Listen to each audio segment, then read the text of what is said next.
Hello दोस्तों, कैसे हैं आप लोग। मैं हूं आपकी दोस्त और आप सभी का स्वागत करती हूं आपके अपने यूट्यूब चैनल बीपीएससी के योद्धा में। तो जैसे कि आप सभी को पता है कि हमारा एनसीईआरटी सीरीज चल रहा है और हमने कल ही कक्षा 7th का बुक कंप्लीट कर लिया है। तो आज कक्षा 8th का बुक लाई हूं और इसका फर्स्ट चैप्टर करवाऊंगी। तो इस चैप्टर को स्टार्ट करने से पहले मेरा आप सभी से एक रिक्वेस्ट है कि अगर आप मेरे चैनल पर पहली बार आए हैं तो मेरे चैनल को सब्सक्राइब कीजिए। मेरी वीडियोज़ अच्छी लगती हैं तो मेरी वीडियोज़ को लाइक कीजिए और उन्हें शेयर करना ना भूलिए। तो चलिए आज का वीडियो स्टार्ट करते हैं। तो कक्षा 8 का ये फर्स्ट चैप्टर है और इसका जो नाम है कैसे, कब और कहाँ। तो जैसे कि एनसीईआरटी का फर्स्ट चैप्टर यही होता है। तो हमने 6 में प्राचीन इतिहास के बारे में पढ़ा, 7th में मिडावल हिस्ट्री पढ़ा, ये मध्यकालीन, और ये 8th है तो इसमें हम मॉडर्न की जो है झलक देखेंगे। मॉडर्न इतिहास का झलक हमें क्लास 8th के जो भी चैप्टर्स हैं उसमें मिलेंगे हमें। ओके, तो आइए देखते हैं इसको। कह रहे हैं कि तारीखें जो हैं कितनी महत्वपूर्ण होती हैं। एक वक्त था जब इतिहासकार तारीखों के जादू में ही खोए रहते थे। कब किस राजा की ताजपोशी हुई, कब कौन सा युद्ध हुआ, और इन्हीं तारीखों पर जो है वो बहसें करते रहते थे। आम समझ के हिसाब से इतिहास को तारीखों का पर्याय माना जाता है। और आपने भी लोगों को यह कहते सुना हो कि यार इतिहास तो बहुत उबाऊ है, उसमें सिर्फ तारीखें ही रटनी होती हैं। क्या इसके बारे में ये धारणा सही है? तो ये बोल रहे हैं कि एक इतिहास को लोग ऐसे ही पहले ही इतिहास का नाम सुन के बोलते यार कितना बोरिंग सब्जेक्ट है, इसमें सिर्फ तारीखें होती है, उसको याद करना पड़ता है, बहुत बोरिंग है। तो ये जो पहले से एक धारणा बना के बैठे हुए हैं लोग, तो क्या ये सही है इस इतिहास के बारे में? आइए इसको जानते हैं। इसमें कोई शक नहीं है कि इतिहास अलग अलग समय पर आने वाले बदलाव के बारे में हमें बताता है ना। इसका संबंध इस बात से है कि अतीत में चीज़ें किस तरह की थी और उसके बाद उनमें क्या बदलाव आए हैं। जैसे कि हम अतीत और वर्तमान की तुलना करते हैं, हम समय का जिक्र करने लगते हैं, हम पहले और बाद में जो है की बात करते हैं कि पहले क्या था, अब क्या है, और पहले कैसा था और अब कैसा है ना। तो इतिहास का हम अगर बोले तो उसमें हम यही देखते हैं कि पहले इसमें क्या बदलाव हुआ है पहले से अपेक्षा अभी, है ना। रोज़मर्रा की ज़िंदगी में हम अपने आसपास की चीज़ें हमेशा ऐतिहासिक सवाल नहीं उठाते हैं। हम ये मान के चलते हैं कि वो पहले से ही हो गया, ऐसा है ना। मानो जो कुछ हमें दिख रहा है वो हमेशा से ही ऐसा रहा हो। लेकिन हम सबके सामने कभी कभी जो है अचंभे के क्षण आते हैं। बार हम उत्सुक हो जाते हैं और ऐसे सवाल पूछते हैं जो वाकई ऐतिहासिक होते हैं। अब देखिए कैसे सवाल पूछते हैं। आप भी बचपन में बहुत सारे अपने दादाजी से, दादी से सवाल करते होंगे, है ना। किसी व्यक्ति को सड़क के किनारे अगर चाय घुट्टी यानी कि चाय पीते देखा तो आपके जो है दिमाग में ये सवाल आता हो कि चाय या कॉफ़ी पीने का जो चलन है वो शुरू कब से हुआ, है ना। रेलगाड़ी की खिड़की में जो रेलगाड़ी में बैठते हैं तो आप खिड़की से ऐसे सिर बाहर करके देखेंगे तो आपके जहन में ये भी सवाल उठता है कि रेलवे का जो है निर्माण कब हुआ। तो रेल के आने से पहले लोग किस तरह से यात्रा करते थे, ये भी आपके दिमाग में सवाल आता है। या फिर सुबह सुबह अखबार पढ़ते हुए आप अपने दादाजी को या किसी को भी देखते होंगे, घर में बड़े जन को, तो आपके दिमाग में ये सवाल आ सकता है कि जब न्यूज़पेपर नहीं होता था, जब अखबार नहीं होती थी, तो उस समय की जो चीज़ें हैं उनकी जानकारी लोगों को कैसे मिलती थी। तो ये जो सवाल हैं वो हमें हमारे दिमाग में अक्सर आते रहते हैं और ये सब सवालों का जवाब में इतिहास से ही पता चलता है। तो हम इतिहास में ऐसा नहीं कि इतिहास बहुत ही बोरिंग सब्जेक्ट है आप लोग मान के चलते हैं, बस उसमें ऐसा नहीं कि सिर्फ तारीखों का लेन दी ही है इतिहास, है ना। यहाँ पे एक चित्र दिया गया है। ब्राह्मण ब्रिटेनिया को शास्त्र भेंट करते हुए जेम्स रेनल। तो रॉबर्ट क्लाइव ने रेनल को हिंदुस्तान का नक्शा बनाने के लिए काम सौंपा था और भारत पर आने की विजय के समर्थन में रेनल को जो है वर्चस्व करने की जो है प्राप्ति हुई और नक्शे का तैयारी का महत्वपूर्ण कार्य किया इन्होंने। इस तस्वीर में दिखाया गया है कि भारत के लोग स्वेच्छापूर्ण अपने पवित्र ग्रंथ ब्रिटिश सत्ता के प्रतीक ब्रिटेनिया को सौंप रहे हैं, मानो उसे भारतीय संस्कृति की रक्षा के लिए आने का आग्रह कर रहे हो, है ना। इस चित्र के बारे में बात की जा रही है। तो ये जो इसमें आगे देखते हैं कि क्या है।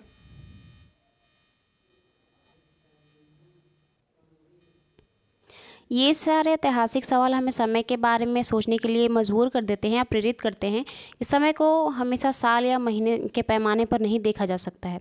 कई बार ऐसी प्रक्रियाओं के लिए कोई तारीख तय नहीं होती है और जो लंबे समय तक चलती रहती है ना। तो भारत में लोगों ने अचानक एक दिन सुबह उठकर चाय पीना स्टार्ट नहीं कर दिया था। इसका भी जो था वो भी क्रमबद्ध तरीके से हुआ था, है ना। लोगों ने पहले चाय पिया, उसके स्वाद जो है उन्हें चखे, उनको अच्छा लगा, है ना। तो इस तरह से वे उसके आदी बनते गए। इस तरह प्रक्रिया के लिए कोई स्पष्ट तिथि नहीं होती है। इसी तरह हम ब्रिटिश शासन की स्थापना के लिए कोई स्पष्ट तिथि नहीं बता सकते हैं। राष्ट्रीय आंदोलन किस दिन हुआ, यह अर्थव्यवस्था या समाज में किस दिन बदलाव आए, यह बताना भी जो है संभव नहीं है। ये सारी चीज़ें एक लंबे समय में घटती रही हैं। ऐसे में हम सिर्फ एक अवधि की ही बात कर सकते हैं, जैसे कि 8वीं शताब्दी, 7वीं शताब्दी, 9वीं शताब्दी, है ना। तो एक लगभग सही अवधि के बारे में हम बता सकते हैं जब वे खास बदलाव दिखाई देने शुरू हुए होंगे। तो ये बोल रहे हैं कि ऐसा नहीं है कि कोई एक दिन कोई व्यक्ति उठा और उसने चाय पीना स्टार्ट कर दिया तो लोग चाय पीने लगे, नहीं। ये भी एक क्रमबद्ध रूप से धीरे धीरे समय लेकर बहुत समय में ये जो है ये प्रक्रिया आगे बढ़ी होगी। ऐसा ही रेलगाड़ी का भी विकास अचानक से नहीं हो गया, वो भी धीरे धीरे जो है प्रक्रिया में रही होगी। इसी तरह अखबार भी लोग पढ़ते रहे तो उसका भी अचानक से कोई व्यक्ति अखबार लेकर नहीं आ गया, उसका भी प्रक्रिया रहा होगा। तो हर चीज़ जो है समय के हिसाब से एक अचानक से नहीं हो जाता है, उसके लिए जो है ना टाइम लगता है। तो फिर लोग इतिहास को तारीख से जोड़ करके वो देखते हैं। इस जुड़ाव की वजह है कि एक समय था जब युद्ध और बड़ी बड़ी घटनाओं के ब्यौरे को इतिहास माना जाता था, है ना। यह इतिहास राजा और महाराजाओं और उनकी नीतियों के बारे में होता था। इतिहासकार यह लिखते हैं कि कौन से साल राजा का ताजपोशी हुआ, किस साल उसका विवाह हुआ, किससे हुआ, है ना, किस साल उसके घर में बच्चा पैदा हुआ और कौन से साल उसने कौन सी लड़ाइयाँ लड़ी, है ना, वह कब मरा और उसके बाद उसका उत्तराधिकारी कौन था, उसके गद्दी पर कौन बैठा। इस तरह की घटनाओं के लिए निश्चित तिथि बताई जाती है और इस तरह के इतिहास में तिथियों का जो है महत्व है। तो जैसे कि आप जानते हो कि अकबर का जन्म कब हुआ या फिर शिवाजी का जन्म कब हुआ, उन्होंने कब जो है राजगद्दी प्राप्त करी और उसके बाद कौन कौन सी युद्ध लड़ी, उनका लास्ट अभियान क्या था, है ना, उनका पुत्र था, उनका उत्तराधिकार कौन बना। तो ये सब जो तिथि होती है ये सब इम्पोर्टेंट होती है। तो इतिहासकार उसको लिखने का प्रयास करते हैं। जैसे कि पिछले 2 साल का इतिहास की किताबों ने आपने देखा कि इतिहास बहुत सारे दूसरे मुद्दों और दूसरे सवालों पर भी लिखने लगे थे इतिहासकार, है ना। वे इस बात पर ध्यान देते कि लोग किस तरह अपनी रोजी रोटी चला रहे हैं। जैसे कि प्राचीन इतिहास में आपने देखा क्या वे पैदा क्या कर रहे हैं, क्या खाते हैं, है ना, शहर और बाज़ार कैसे विकसित हो रहे हैं। मध्यकालीन में आपने देखा किस तरह रियासतें बन रही हैं, नए नए विचार पनप रहे हैं और संस्कृति और समाज किस तरह से बदल रहे हैं। तो ये सब कुछ इतिहासकार जो होते हैं जो राजा के बेस पे ही पूरा इतिहास लिख देते हैं। कुछ होते हैं जो बिल्कुल समय के साथ जो जो परिवर्तन हो रहे हैं उसको नोटिस करते जाते हैं और आगे उसको बढ़ाते हैं ना। तो आगे अगला जो हमारा टॉपिक है कौन सी तारीख है, तो हम देखते हैं कि तारीखें तो लोग लिखते थे लेकिन वो कौन सी तारीखें होती थी, तो इसके बारे में हम देखते हैं। यहाँ पे एक चित्र दिया गया है, आप देखें किस तरह से विज्ञापन से जो है का जो उत्पादन बढ़ाया जा सकता है। तो पुराने विज्ञापनों से हमें यह समझ में मदद मिलती है कि नए उत्पादक के लिए बाजार किस तरह तैयार होने चाहिए, है ना। 1922 में लिप्टन चाय के लिए तैयार किया गया यह विज्ञापन इस बात का संकेत देता है कि दुनिया भर में शाही लोग चाय पीते थे। इस तस्वीर में पीछे की तरफ जो है भारतीय महल दिखाई देती है और अगले में हिस्से में ब्रिटिश जो रानी थी विक्टोरिया, उसका तीसरा बेटा राजकुमार अर्थर घोड़े पर बैठा हुआ दिखाई देता है, जिसको ड्यूक ऑफ कनॉट की पदवी से जो है नवाजा गया था। तो अभी भी देखते हैं जैसे कोई भी नया फ़ोन आता है, जैसे वीवो, सैमसंग, है ना, तो कोई भी फ़ोन आता है तो उसका विज्ञापन जो है कोई बड़ा व्यक्ति ही करता है, जैसे कोई हीरो करता है या फिर विराट कोहली का भी आपने विज्ञापन देखा होगा, या फिर कोई भी प्रोडक्ट जो यूज़ करती हैं महिलाएं उसका भी विज्ञापन आता है। तो विज्ञापन क्यों आता है कि ताकि लोग उसको देखें और भाई देखें कि हाँ इतना बड़ा स्टार इसको ये कर रहा है तो अच्छा होगा, है ना, इसीलिए तो विज्ञापन करते हैं वो लोग। और उससे है उनका विज्ञापन से उनका उत्पाद भी बढ़ता है, लोग उसकी तरफ अट्रैक्ट होते हैं, उसको खरीदते हैं। तो किसी भी उत्पाद को बढ़ाने के लिए उसका विज्ञापन ज़्यादा ज़रूरी होता है। आप जैसे कि यूट्यूब पे ही देख लीजिए, आपका थंबनेल ज़्यादा इंपॉर्टेंट होता है ना। थंबनेल जैसा होगा या फिर लिख दीजिए एक वीडियो में बीपीएससी क्रैक, तो बहुत सारे व्यूज़ आ जाते हैं। तो एक तरह से उसको बोलते हैं कि एक आडंबर टाइप का ही बोल दीजिए कि पहले से विज्ञापन में हाँ ये होगा वो हो गया और फिर लोग इसकी तरफ ही देख लेते हैं ट्राई करके क्या होता है ना।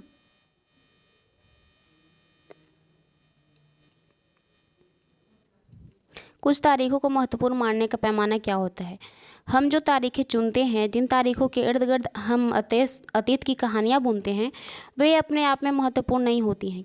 वे इसलिए महत्वपूर्ण हो जाते हैं क्योंकि हम कुछ खास घटनाओं को महत्वपूर्ण मानकर चलते हैं।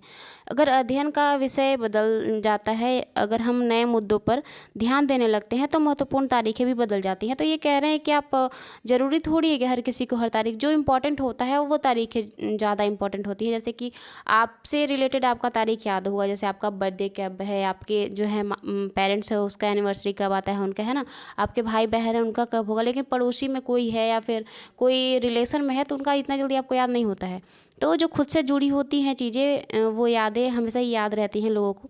तो एक उदाहरण का ले लीजिए कि भारत में ब्रिटिश इतिहासकारों ने जो इतिहास लिखे उनमें से हर एक गवर्नर जनरल का शासनकाल महत्वपूर्ण था, क्योंकि उसमें ब्रिटिश इतिहासकार लिख रहे थे इसलिए महत्वपूर्ण था, है ना। उस समय तो ऐसा नहीं है, भारत में भी बहुत सारी गतिविधियां हो रही थी लेकिन उसमें भारत का इतिहास नहीं मिलता है, ब्रिटिश इतिहासकारों का मिलता है कि कौन से ब्रिटिश गवर्नर जनरल ने कौन सा क्या कार्य किया, उन्होंने क्या किया, क्या सुधारें करी, है ना, ये सब लिखा। लेकिन उस समय ये नहीं लिखा कि उनके आ जाने से हमारे भारत में जो भारत की जनता है वो किस तरह से प्रताड़ित हो रही है, उनका जो जीवन है किस तरह से चल रहा है।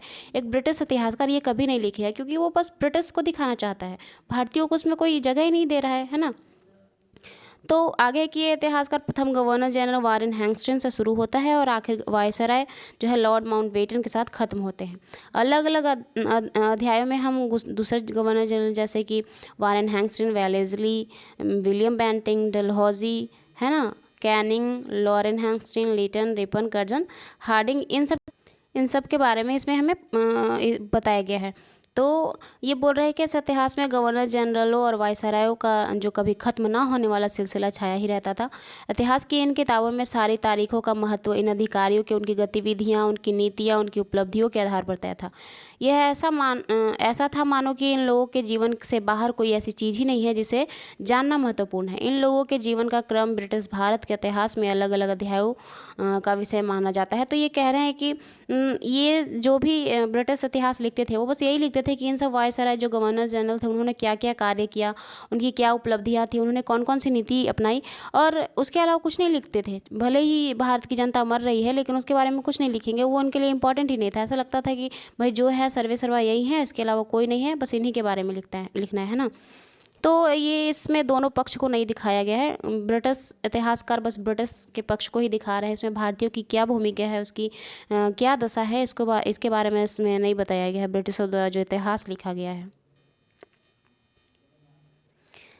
क्या हम इसी दौर के इतिहास को अलग ढंग से नहीं लिख सकते हैं? गवर्नर जनरलों के इतिहास में चौखटे में हम भारतीय समाज के विभिन्न समूहों और वर्गों की गतिविधियों को किस तरह से ध्यान में दें? जब हम इतिहास या कोई कहानी लिखते हैं तो उसे टुकड़ों में बांट देते हैं। ऐसा इसलिए करते हैं कि ताकि हमें उस अध्याय को समझने में, उसकी जो है कहानियों को किस तरह से सामने लाया जाए और उसको आसानी से समझा जा सके, इसमें आसानी होती है। इस प्रक्रिया में हमें सिर्फ उन घटनाओं पर जोर देते हैं जो कहानी और के रूप में पेश की जाती है और पेश करने में मदद मिलती है। जो गवर्नर जनरलों के जीवन के इर्द गिर्द चलता है उसे भारतीयों की गतिविधियों में कोई मायने नहीं रखता, उनके लिए वहाँ कोई जगह नहीं होती। तो फिर क्या किया जाए? जाहिर है हमें अपना इतिहास के एक अलग खाका बनाना पड़ेगा। इसका मतलब यह है कि अब तक इन तिथियों को महत्व दिया जा रहा था, वे महत्वपूर्ण नहीं रहेंगे, हमारे लिए नई तिथियाँ महत्वपूर्ण हो जाएंगी। अगर हमें मान लीजिए कि आप अगर दो भाई हैं और एक भाई आपको पूछ ही नहीं रहा है ना, आप उसके हर गतिविधि में, उसके हर उसमें आप साथ दे रहे हैं और वो आपके बारे में कुछ बोल ही नहीं रहा है, आपके बारे में कुछ सोचता ही नहीं है, सिर्फ अपना ही गुणगान गाया जा रहा है, आपका क्या प्रॉब्लम है, आपकी सिचुएशन क्या है, उससे उसको कोई फ़र्क नहीं पड़ता है। तो फिर आप क्या करेंगे? फिर अभी खुद खड़े होने की कोशिश करेंगे भाई, कि भाई वो अपना देख रहा है तो हम भी अपना देखेंगे, फिर आपको उससे कोई मतलब नहीं रहेगा, है ना। तो इसी तरह से ब्रिटिश जो है इतिहासकार या ब्रिटिश लोग भारतीयों के साथ कर रहे थे। तो भारतीयों को भी अंदर से हो रहा था कि भाई हमारा तो इनका ध्यान ही नहीं हमारे ऊपर, हमें भी कुछ अपने लिए करना पड़ेगा। तो ये सोचते हैं कि भाई जब ब्रिटिश इतिहासकार हमारे बारे में, हमारे देश में आकर हम ही पे शासन करके इतना कुछ लिख सकते हैं तो हम भी तो लिख सकते हैं ना। भारतीय इतिहासकार ये सोचते हैं और फिर वो भी स्टार्ट हो जाते हैं, लिखने लगते हैं। यहाँ पे एक चित्र है, देखिए वारेन हैंगस्टन का। आपको उनका 1773 का रेगुलेटिंग एक्ट तो पता ही होगा, है ना। अगला जो हमारा टॉपिक है कि हम अवधि कैसे तय करते हैं, तो 1870 में स्कॉटलैंड के अर्थशास्त्री और राजनीतिक दार्शनिक जेम्स मिल ने 3 विशाल खंडों में history of British India, Bharat का इतिहास नामक एक किताब लिखी। इस किताब में उन्होंने भारत के इतिहास को हिंदू, मुस्लिम और ब्रिटिश इन 3 कालखंडों में बांटा था। कालखंडों के इस निर्धारण को ज़्यादा लोगों ने मान भी लिया। क्या आपको भारतीय इतिहास को समझने के लिए इस तारीख में कोई समस्या दिखाई देती है? तो जो जेम्स मिल थे, स्कॉटलैंड के अर्थशास्त्री थे, एक दार्शनिक भी थे, राजनीतिक, तो उन्होंने जो है भारत के इतिहास को 3 कालखंडों में बांटा, एक हिंदू, दूसरा मुस्लिम और तीसरा ब्रिटिश। उन्होंने प्राचीन इतिहास को हिंदू और जो है मध्यकालीन को मुस्लिम और ब्रिटिश जो आधुनिक इतिहास है उसको बांट दिया। तो इनके द्वारा जो ये कालखंड में बांटा गया है, इसमें ये कितना इनके लिए सत्य था या फिर लोग कुछ लोग मानते भी थे, तो इसको देखते हैं आगे। इतिहास को हम अलग अलग कालखंडों में बांटने की कोशिश क्यों करते हैं? इसकी वजह यह है कि हम इस दौर की खासियतों और उसके केंद्रीय तत्वों को पकड़ने की कोशिश करते हैं, इसीलिए ऐसे शब्द महत्वपूर्ण हो जाते हैं जिनके सहारे हम समय को बांटते हैं। ये शब्द अतीत के बारे में हमारे विचारों को दर्शाती हैं। वे हमें बताते हैं कि एक अवधि से दूसरी अवधि के बीच आए बदलाव का क्या महत्व होता है। मिल को लगता है कि सारे एशियाई समाज सभ्यता के मामले में यूरोप से पीछे है। इतिहास की उनकी समझदारी ये थी कि भारत में अंग्रेज़ों के आने से पहले यहाँ हिंदू और मुसलमान तानाशाह की तरह राज करते थे। यहाँ चारों ओर केवल धार्मिक बैर और जातिगत बंधनों का अंधविश्वास का ही बोलबाला था। तो मिल की राय में जो है ब्रिटिश भारत को जो है सभ्य बनाने आया था। तो ये कहाँ तक सत्य है, इसको देखते हैं। मिल कहते हैं कि जो है भारत असभ्य था, उसको सभ्य बनाने के लिए ये काम जरूरी था कि भारत में यूरोपीय शिष्टाचार, कला संस्थाओं और कानूनों को लागू किया जाए। मिल ने तो यहाँ तक सुझाव दे दिया कि अंग्रेज़ों को भारत के सारे भूभाग पर जो है कब्जा कर लेनी चाहिए अंग्रेज़ों को, और भारतीय जनता को ज्ञान और सुखी जीवन प्रदान किया जा सके। उनका मानना था कि अंग्रेज़ों की मदद के बिना हिंदुस्तान प्रगति नहीं कर सकता। इतिहास की इस धारणा में अंग्रेज़ों के शासन प्रगति और सभ्यता का प्रतीक था, और अंग्रेजी शासन से पहले सारा अंधकार का दौर था। क्या इस तरह की धारणा को स्वीकार किया जा सकता है? तो जो मिल द्वारा जो धारणा दिया गया कि हमारा जो भारत था सभ्य था, यहाँ के लोग असभ्य थे, है ना, इनको सभ्य बनाने के लिए जो है ब्रिटिश ज़रूरी था, ब्रिटिश नहीं आते तो हम जो है सभ्य रह जाते। ये जो इस तरह की जो धारणाएं हैं, ये मिल के द्वारा, जो कि ब्रिटिश इतिहासकार हैं, उनके द्वारा दी जा रही है। तो देखते हैं कि हमारे भारतीय इतिहासकार इसको किस तरीके से स्वीकार करते हैं या फिर नहीं करते हैं। तो एक देखिए, ये जो मिल थे ना, ये बस अपने ब्रिटिश को ही देख रहे थे, इनको भारत का कुछ दिख ही नहीं रहा था, इनको भारत में कुछ कुछ था ही नहीं। अरे भाई, कुछ था ही नहीं तो लोग आए क्यों थे यहाँ पे, है ना, नहीं आते। तो इस तरीके से आगे देखते हैं।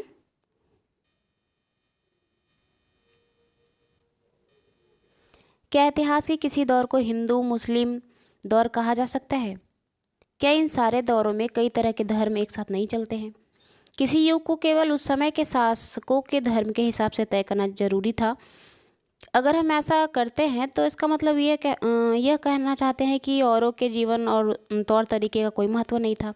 हमें याद रखना चाहिए कि प्राचीन भारत में सारे शासकों का भी एक अलग अलग अपना अपना धर्म होता था। तो ये कह रहे हैं कि क्या हम इतिहास को ऐसे कालखंडों में बांट देंगे कि हिंदू जहाँ पे मेजोरिटी ज़्यादा होगी वो हिंदू हो गया, जहाँ पे मेजोरिटी मुस्लिम वहाँ मुस्लिम है? ऐसा मानना सही नहीं है, क्योंकि उस समय बहुत सारे ऐसे शासक वर्ग थे जो अपने अपने अलग अलग धर्मों को मानते थे। हिंदू मुस्लिम के अलावा बहुत सारे धर्म थे, है ना, आपको ही पता है।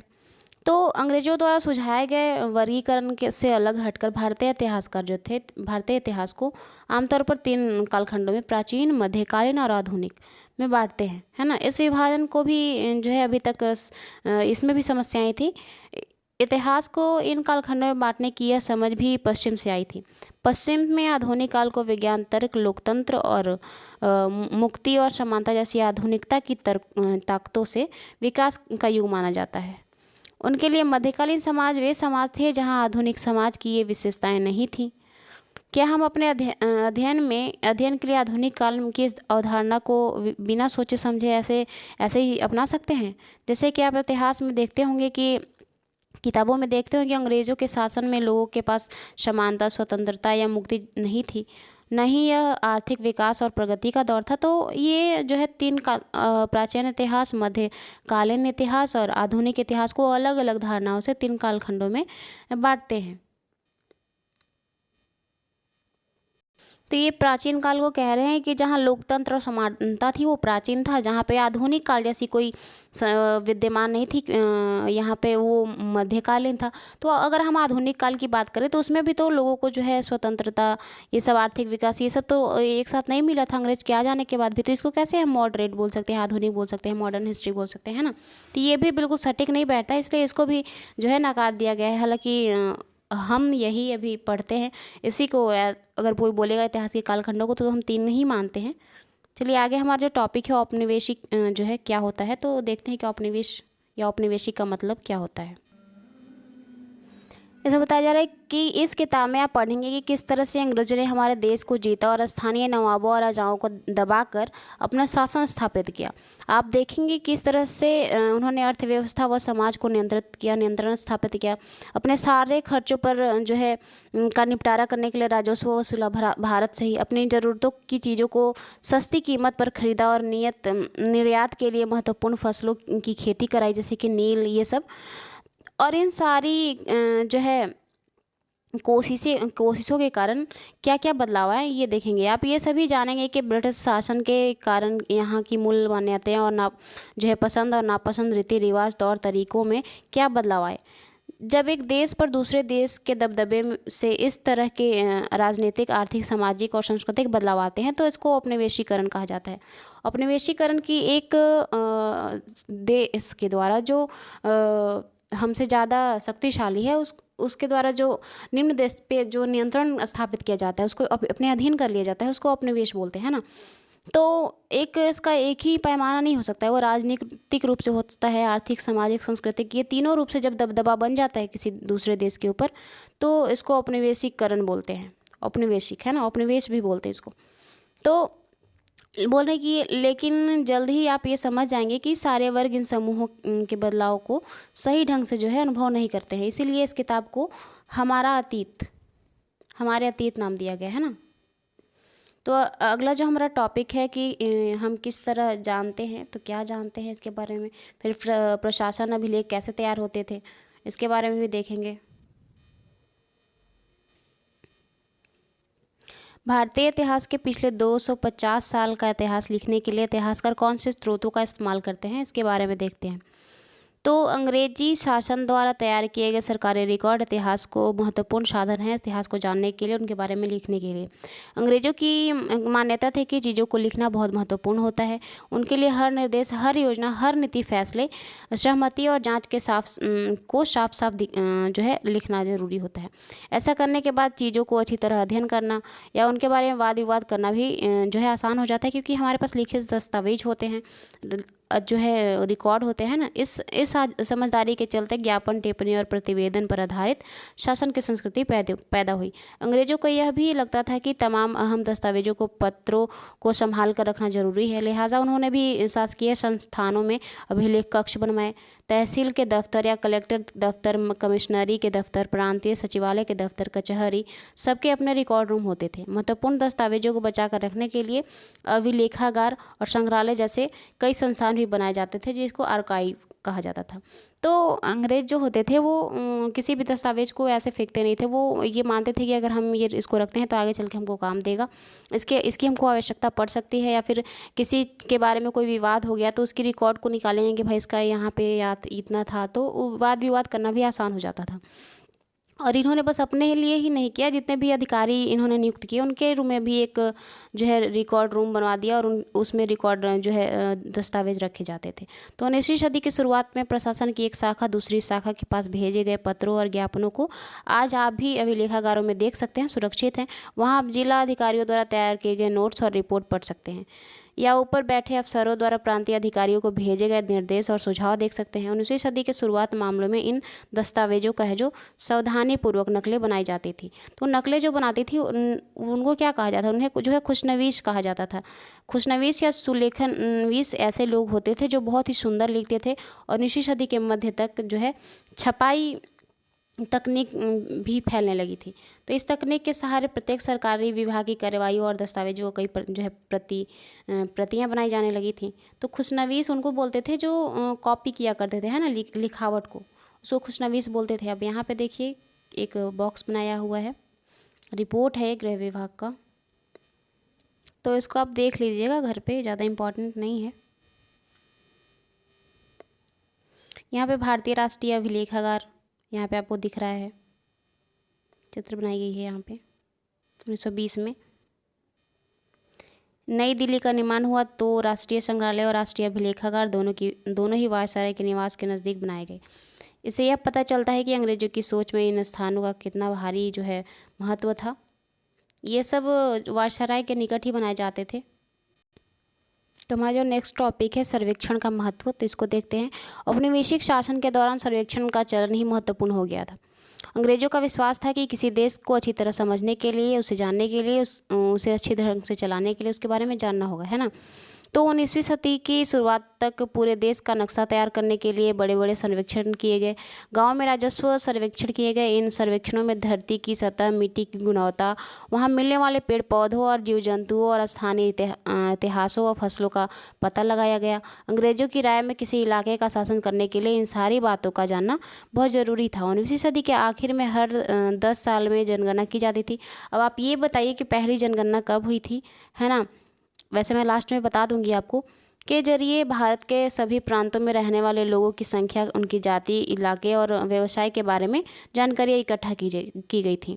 इसके अलावा वनस्पति सर्वेक्षण, प्राणी विज्ञान और जो है वैज्ञानिक सर्वेक्षण, पुरातात्विक सर्वेक्षण, मानव शास्त्रीय सर्वेक्षण, वन सर्वेक्षण आदि महत्वपूर्ण दूसरी सर्वेक्षण भी कराई गई। तो अंग्रेजों के का मानना था कि अगर हमें किसी भौगोलिक क्षेत्र पे, किसी क्षेत्र पे अगर वहाँ पे शासन स्थापित करना है तो हमें पहले वहाँ की संस्कृति, वहाँ का भौगोलिक स्थिति क्या है, वहाँ की मिट्टी कैसी है, वहाँ की मृदा कैसी है, कौन कौन से वृक्ष उगते हैं, वहाँ का जो है ऋतु कैसा है, वहाँ पे कौन कौन सी ये जंतुएं, जीव जंतुएं पाई जाती हैं, इसके बारे में पता होना चाहिए। तो ये एक बेसिकली एक सर्वेक्षण करवाते थे और किसी इलाके के बारे में जहाँ पे उनको अपना शासन स्थापित करना होता था। अगला जो हमारा टॉपिक है अधिकृत रिकॉर्ड से क्या हमें जो है पता चलता है, इसके बारे में देखते हैं। यहाँ पे देखिए एक पौधा आपको दिख रहा है शरीफे का, ब्रिटिश द्वारा जो है उद्यान में लगाया गया 1770 के दशक में, है ना।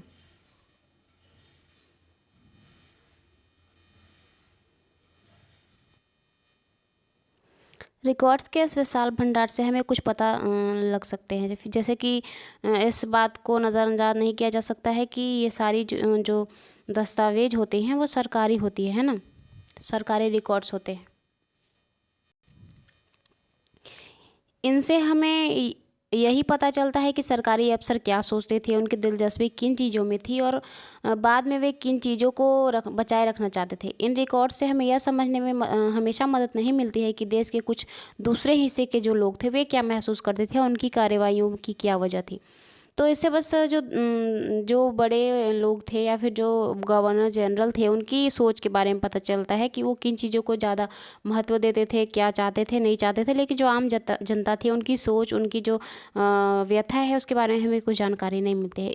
इस बातों को जानने के लिए हमें कहीं और देखना होगा। तो जब हम ऐसे दूसरे स्रोतों की तलाश में निकले हैं तो उनकी भी कोई कमी नहीं रहती है, लेकिन सरकारी रिकॉर्ड्स के मुकाबले उन्हें ढूंढना ज़्यादा मुश्किल साबित होता है। इस लिहाज से लोगों की डायरियाँ और तीर्थ यात्रा यात्रियों के स्मरण, महत्वपूर्ण लोगों की आत्मकथाएं और स्थानीय बाज़ारों में बिकने वाली लोकप्रिय पुस्तक किताबें अति महत्वपूर्ण हो जाती हैं। जैसे जैसे छपाई की तकनीकें फैलती गई, अखबार छपने लगे और विभिन्न मुद्दों पर जनता में बहस होने लगी, नेताओं और सुधारकों ने अपने विचारों को फैलाने के लिए लिखवाया और कवियों और उपन्यासों ने अपने भावनाओं को व्यक्त करने के लिए लिखवाया, तो हमें पता चलता है। लेकिन जो ऊंचे वर्ग के लोग थे, जो सक्षम थे, जो पढ़े लिखे थे, वही तो लिखेंगे ना, उन्हीं के बारे में तो पता चलेगा। लेकिन एक ऐसे वर्ग भी थे नीचे पावदान पे जिनको पढ़ना लिखना ही नहीं आता था, तो उनके बारे में हमें कैसे जानकारी मिले कि वो क्या सोचते थे, उनका क्या था, है ना। तो लेकिन ये सारे स्रोत उन लोगों से ने रचे हैं जो पढ़े लिखे थे, है ना। इनमें से यह नहीं जाना जा सकता है कि आदिवासी, किसान, खदानों में काम करने वाले मजदूर, सड़क पर ज़िंदगी बिताने वाले लोग, गुजारने वाले लोग, गरीब किस तरह से अनुभव करते थे। तो हमें बस कुछ लोगों के बारे में ही जानकारी मिलती है। लेकिन अधिक उस टाइम की बात करें तो हमारे देश की जो अधिकांश जनता थी वो अनपढ़ ही थी, जो मजदूर ही थे, जो गरीब ही थे, तो उनके बारे में हमें पता नहीं चलता है। तो आज का जो चैप्टर है हमारा यहीं पे समाप्त होता है। और देखते हैं कि बॉक्स में कुछ इंसानों ये खाने लायक नहीं, तो ये कुछ बॉक्स दिया हुआ इसको देख लेते हैं, ठीक है। उससे पहले हम यहाँ देखते हैं ये किस चीज़ का चित्र है?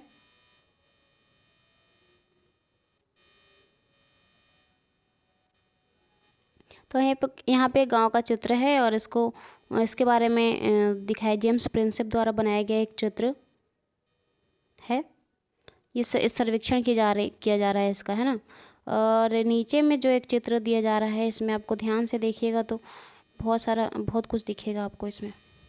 देखिए, ये 1857 का विद्रोह, 1857 की क्रांति, मंगल पांडे, आपको तो याद ही होगा। तो तस्वीरों को भी ध्यान से देखना चाहिए, उनमें से चित्र की सोच का पता चलता है। 1857 के विद्रोह के बाद अंग्रेजों द्वारा तैयार की गई ये पुस्तक में एक तस्वीर लगाई गई थी। इस तस्वीर के नीचे लिखा गया है कि बागी सिपाही लूट खसोट में लगे हुए हैं। अंग्रेजों की नज़र में विद्रोही जनता लालची, दुष्ट और बेरहम थी। इस विद्रोह के बारे में हम पढ़ेंगे अगले अध्याय में, चैप्टर 5 में। तो ये जो 1857 का दृश्य है उसको ब्रिटिश इतिहासकार किस तरीके से प्रेजेंट कर रहा है, ये आप देख सकते हैं, है ना। तो आगे हमें बहुत कुछ अभी तो पढ़ना बाकी है, सब कुछ अभी तो बहुत कुछ पढ़ना है, मिलेगा आगे इसमें। ये जो है इसमें है कि अखबारों के से देश के विभिन्न भागों में चल रहे आंदोलन का पता चलता है। 1946 में एक पुलिस की हड़ताल हुई थी, उसके बारे में देखिए कि दिल्ली में 2000 से ज़्यादा पुलिस वालों ने बृहस्पतिवार से सवेरे अपने वेतन और अपने काम, पुलिस लाइसेंस और बावर्ची खाने से आने वाले घटिया भोजन के खिलाफ जो है आवाज़ उठाई। जैसे जैसे यह खबर पुलिस में के और भी थाने फैलती गई तो वहाँ भी जो है हड़तालें होने लगी और उन्होंने भी खाना जो है छोड़ दिया। इस हड़ताल का कहना था, हड़ताल जो लोग थे कर रहे थे, उनका कहना था कि पुलिस लाइसेंस की रसोई से हमारे लिए जो पुलिस लाइंस की रसोई से जो हमारे लिए खाना आता है वो कोई इंसान के खाने लायक नहीं होता है, उसे तो जानवर भी नहीं खाएगा।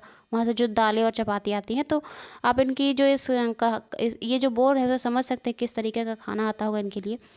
तो आज का जो चैप्टर है हमारा यहीं पे समाप्त होता है और मैं फिर से आपको यही बोलूँगी कि आप इनके जो क्वेश्चंस हैं आप घर पे करने की कोशिश कीजिए, है ना। और मिलते हैं नेक्स्ट चैप्टर में नेक्स्ट वीडियो के साथ। तब तक हंसते रहिए, मुस्कुराते रहिए, पढ़ते रहिए, है ना। और अगर इन तक बने हुए थे तो थैंक यू सो मच। मिलते हैं नेक्स्ट वीडियो में। Bye, take care.